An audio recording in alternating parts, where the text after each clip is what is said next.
मैं शाहनवाज जदूं उम्मीदवार 30-115 मेरे हल्के के अवाम खासकर सुल्तानाबाद, सिकंदराबाद, क्यामानी, मच्छर कॉलोनी, जजीरों के अवाम का मशकूर हूँ कि उन्होंने मुझ पर एतमाद किया और मुझे मुंतखब करवाया। सुबह से मुझे फ़ोन आ रहे हैं आप इमरान खान के साथ जोड़ दें।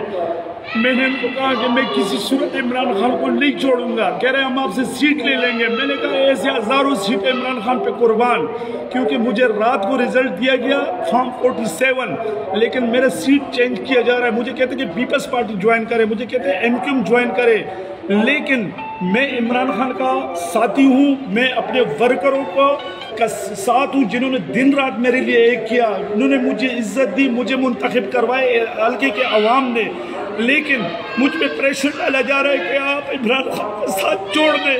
मैं मर जाऊँगा लेकिन इमरान खान का साथ नहीं छोड़ूंगा, क्योंकि हज़ारों सीटें ऐसे इमरान खान पे कुर्बान, हज़ारों सीटें मेरे हल्के के अवाम पे कुर्बान। मुझे MPA बनने का शौक़ नहीं है। मैं इमरान खान की वजह से पिछले 5 साल MPA बना रहा, लेकिन मुझे कहा जा रहा है कि हम आपसे सीट छीन लेंगे अगर आपने इमरान खान का साथ नहीं दिया है। मैं इमरान खान के साथ हूँ, इमरान खान के साथ रहूँगा, मरते दम तक इमरान खान के साथ रहूँगा।